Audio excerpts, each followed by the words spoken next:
This video is all about the Royal Enfield Himalayan 450. The Royal Enfield Himalayan 450 is an advanced adventure motorcycle equipped with a 452cc liquid-cooled single-cylinder engine, designed for enhanced power and reliability. It features a durable chassis and advanced suspension system suitable for both highways and rugged trails. The motorcycle includes a digital instrument cluster with smartphone connectivity, providing essential ride information and navigation assistance. Safety is ensured with a dual-channel ABS braking system. The Himalayan 450 combines Royal Enfield's traditional durability with modern technological features, making it a versatile choice for various riding conditions. But as always, we want to know if this is any good.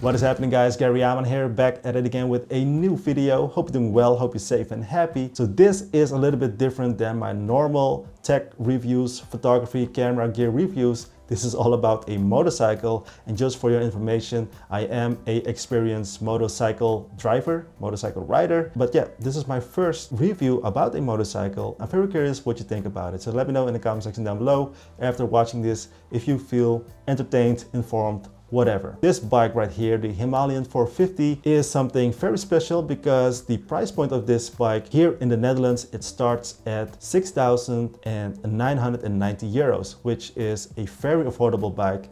Comes with a lot of like basic features or extra features that you have to buy for other brands. In this case, for instance, a center stand. For instance, if you buy a Honda motorcycle, you have to pay extra for this accessory. So that is really nice, the starting point, making it a very affordable bike. Next to that is also a bike that can pretty much do everything. It is considered as a adventure bike. So you can do off-roading, you can do just normal stuff, touring, city, whatever. So a bike that can pretty much do it all for below the 7,000 euro mark, which is of course very interesting. And my question here that I had personally for myself, 450cc coming from 1000cc bikes and everything above that, is this actually underpowered or not? Do I feel like this is not enough bike for me? It doesn't make any sense at all. Anyway, so the spec, I'm not going to talk about the specs too much because I think that is very weird with motorcycles.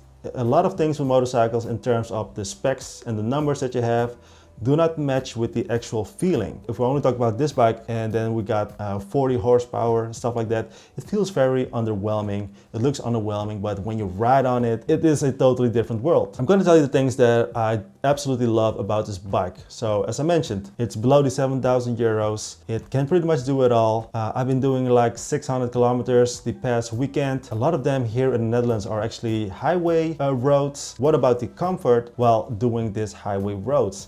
And I have to say, after reading and watching a lot of reviews out there, people are saying that this bike vibrates and buzzes, and actually it does. It does buzz from around 100 kilometers or 95 kilometers per hour up to 127-ish kilometers per hour. It does. You do feel the vibrations and buzzes in the handlebar, in the foot pegs, but if you maintain the same speed, let's say you do 110 kilometers per hour, the first couple of seconds you do feel the buzzes, and then afterwards the buzzes and vibrations, they come like a rhythm, and your body starts to move along with it, and suddenly you don't feel it. But for people, you have to be very careful here, because I think a lot of people out there, they are a little bit sensitive for those buzzes. They do feel it, and then after riding for, let's say, 1 hour with this bike at those certain speeds, they may feel a little bit of numbness in their hands or even in their feet. But for me, maybe because of my experience, maybe because I maintain a certain speed at all times, I think that for me it's okay.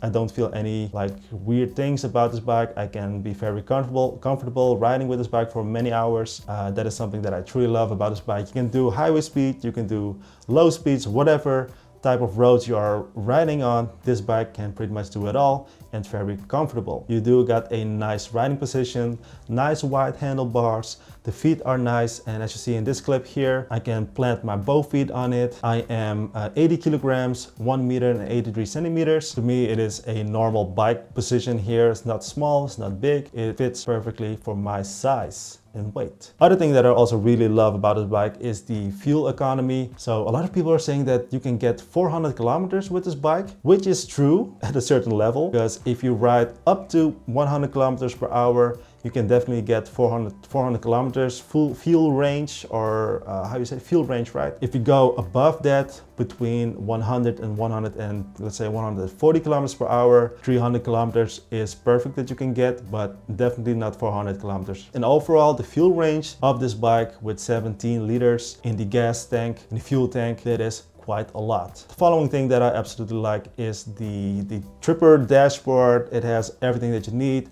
feels very modern, even with direct sunlight on it. It just feels really good. It looks really good as well.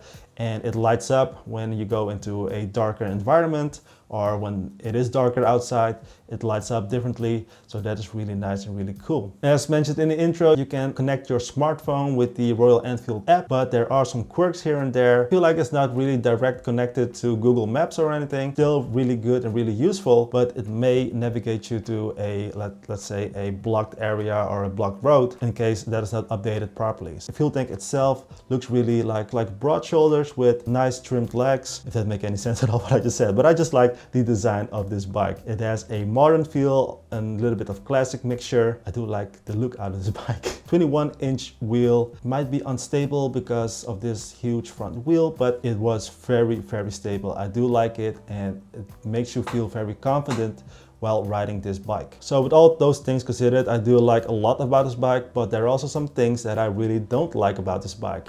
And that is the build quality of the mirrors. I'm gonna show you a clip, then you can directly see what I mean. And as you see here, in certain speeds, the mirror just comes loose, which is, of course, one, very dangerous, and two, it is very weird. You know, considering that mirrors are something very basic, should not be able to move this strangely on a pretty new bike. So in terms of that, the reliability, it's a little bit, I don't know, should be okay, because for Enfield, they have a certain image about their reliability and stuff. With the previous one, I've seen that in the first generation, things are a little bit tricky, but I think that overall the reliability of this one should be okay, considering what I've seen so far from the YouTubers such as Itchy Boots and Ironman, the Australian guy. No, they are riding on very harsh conditions. I think in those conditions, if this bike is still willing to turn on and everything, I think that is really good. But even in that video clip from Ironman, you can also see that he just removes the mirrors. So in that case, I think the mirrors, when you have this bike, replace them with something better. The other thing that I don't like is the windshield. The windshield doesn't do anything. You just ride on a naked bike pretty much. So if you want to ride on highway speeds and stuff like that, I would say get a higher windshield that serves more protection on your body. Because now with the standard windshield, you just feel everything. The wind blast is just enormous. You do get two modes on this bike, like the performance mode and eco mode. Performance is the standard mode, but the eco mode should give you something like more fuel range stuff. And honestly, I didn't get that at all. It just feels pretty much the same. But when you select eco mode, you do feel the vibrations a little bit more. Not sure why, but that is what I felt on my time with this bike. So I just left it on performance mode and be happy with that. So eco mode, don't even go there. I don't know why it's there. The side stand, it's a little bit of a minor thing, I would say. If you got a flat road, then it's okay, but sometimes you got a little bit of a skewed road or anything, and the side stand is a little bit too short. It feels like you're tipping over the bike. But yeah, that's a little minor thing that I don't really like. But in all cases, in most cases actually, I just use the center stand, which is a really nice thing to have as a standard. And then of course, coming from bigger bikes, 452 cc's, this is not the fastest bike in the world. So with those things considered, there are also a little bit some mixed feelings. I've talked a little bit already about the vibrations of this bike. So either you are just like me, you do feel the vibrations, but you don't really mind or don't bother with it. You feel like you do feel it, but as I mentioned, if you hit a certain speed and maintain that speed, your body gets into a rhythm, everything gets into a certain rhythm, and then you don't feel it anymore. The lights, especially the rear lights, are really nice. They are really cool, but they are in the blinkers. It is inside of it as well. So falling or something and it breaks, you don't have any rear lights anymore. So that is really something that you have to consider. I'll talk a little bit about the reliability as well. We just don't know yet. I see a lot of people in India, they are either very happy with it in terms of reliability, they still have money left. In other cases, they have a lot of problems and stuff like that. But here, for now, with the 3 bikes that I've tested out, or even 4, they seem to be very reliable. I don't feel anything strange about it, but yeah, you know, we don't know. It takes at least 1 year to fully know that. It does get warm, by the way, this motorcycle, this engine. I was riding between traffic, I was riding in the city as well, and then I felt a little bit of heat coming off the motorcycle, and in this case, it was only like roughly 90 degrees Celsius. So it is okay, it was quite nice to have a little bit of heat, but I can imagine during the hot summer days where it is 35 degrees Celsius stuff, then the heat might be a little bit too much. So I don't know about that if this bike's like gets really hot or anything, but I do just want to mention that this bike gets warm when you are going into slower traffic. I think I've said everything about this bike that you need to know. If you got any questions, let me know in the comment section down below.